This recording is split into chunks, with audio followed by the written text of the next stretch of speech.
All right, hi everyone. Welcome to another career development webinar on mastering professional etiquette.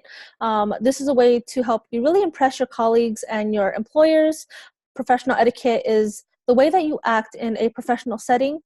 You can reflect on your etiquette in written correspondence, from emails and letters, in person, to your posture and the way that you dress, and verbally, how you talk to your coworkers and your employers. So this is just going to help you learn the different basics and get your your questions answered, sorry. And let me move to there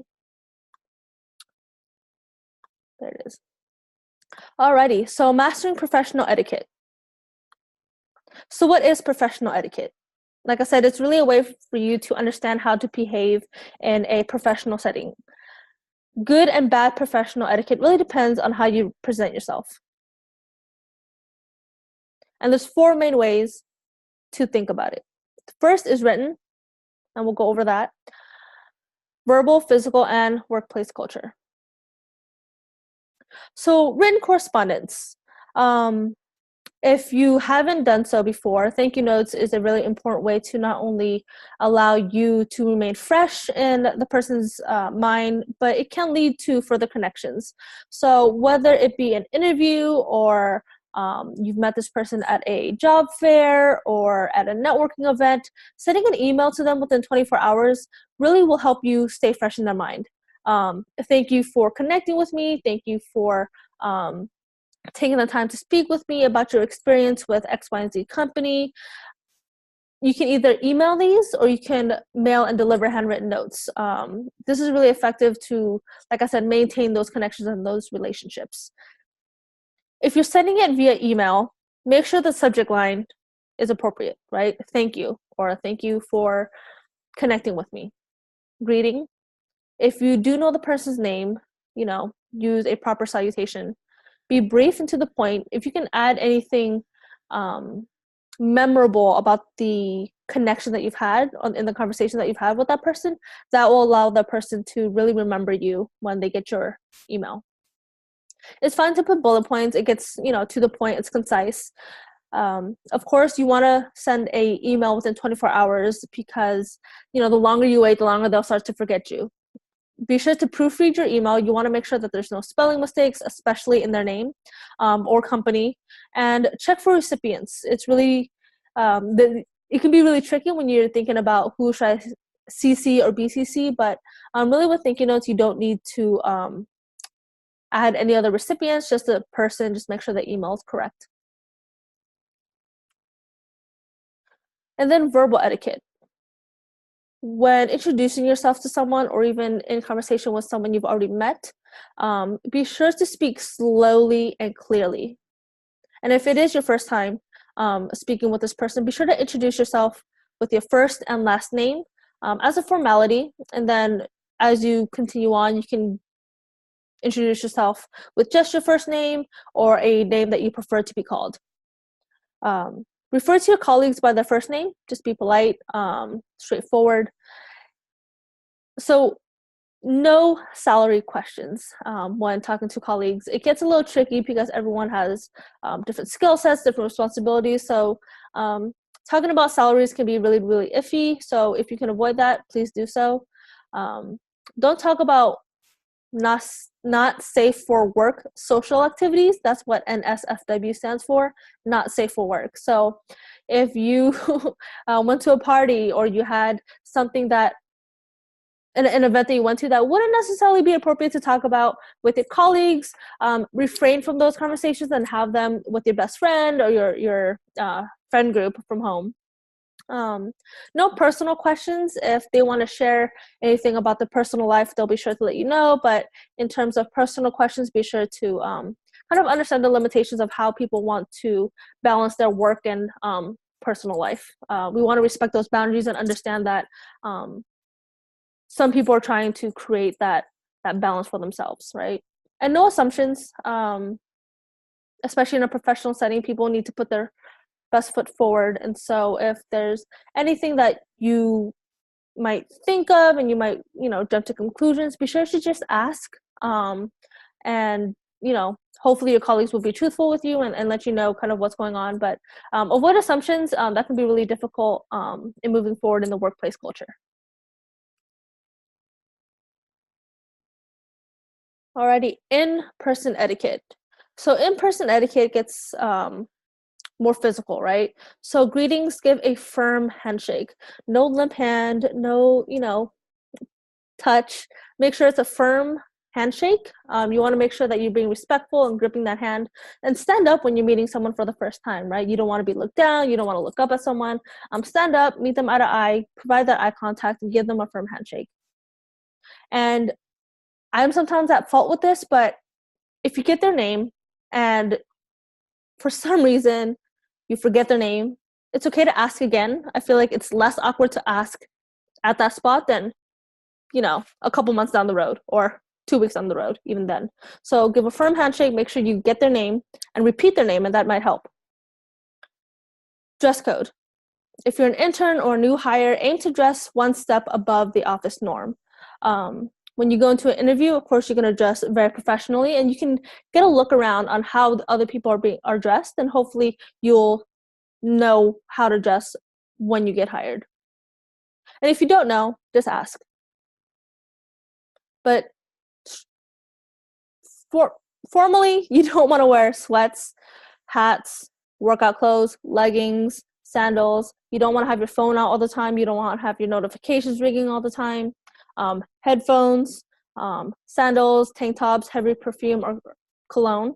I know sometimes in the tech world, a lot of people have headphones in, but if you really want to know the dress code and just the overall workplace culture and how people utilize these things, be sure to ask. It doesn't hurt to ask. The worst answer you'll get is a no.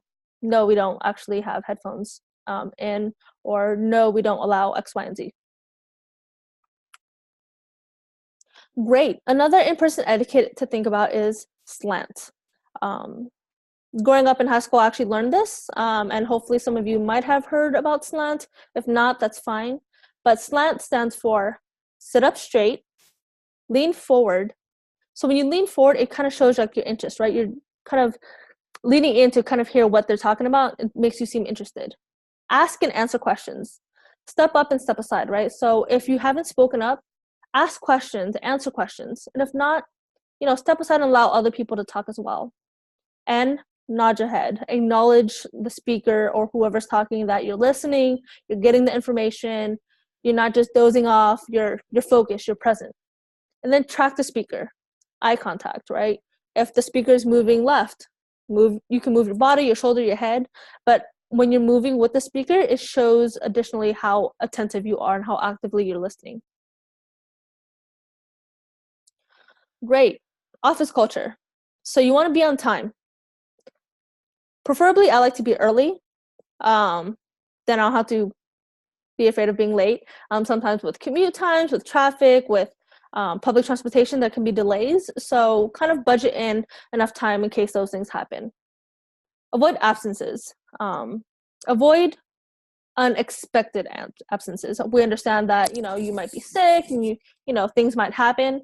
But in terms of taking vacation days or taking personal days, when you're first hired, you want to avoid doing that because you want to establish yourself with, the people in the office, with your managers, with your colleagues, establish a place there. But when it comes to a time where you're able to take days off, be sure to plan those ahead in advance so that whatever assignments you have or whatever responsibilities, you can have a backup person to support you while you're gone.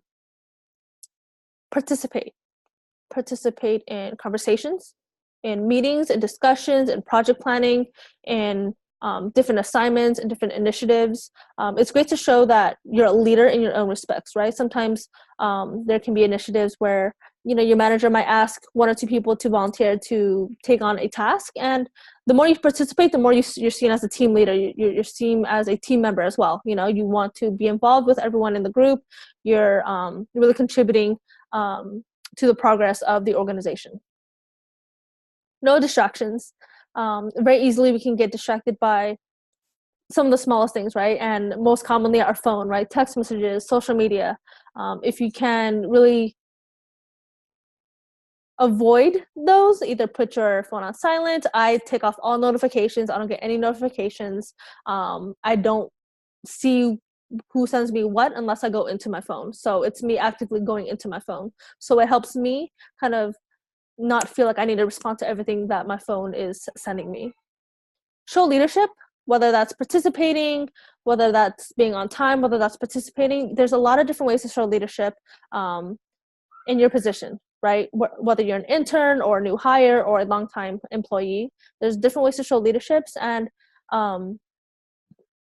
if you don't know how to contribute, make sure you ask your manager, hey, like, is there a project that you're thinking about, or here's an initiative that I was thinking about. I thought that the organization would really benefit from this. Can I pursue it? No gossiping. Gossiping is really touchy. It is a professional setting, so you want to avoid that.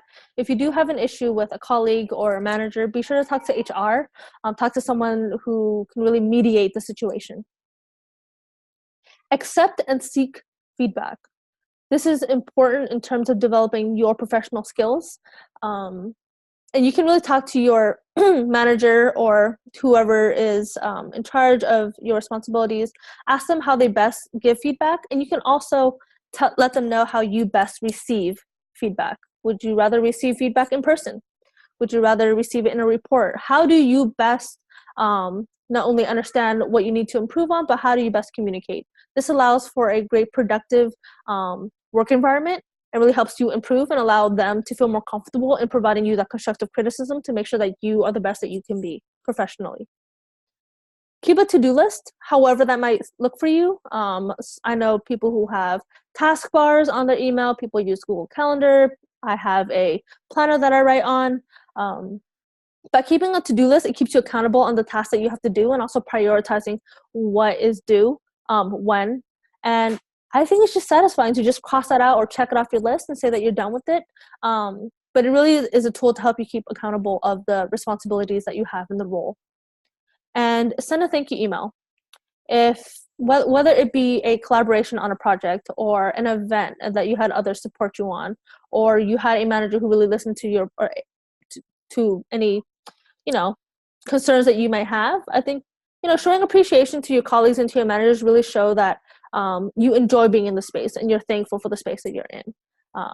So sending a thank you email doesn't have to be after an interview. It doesn't have to be after a networking event, but spreading appreciation and love around the office can be really helpful in staying positive and having a fun work environment.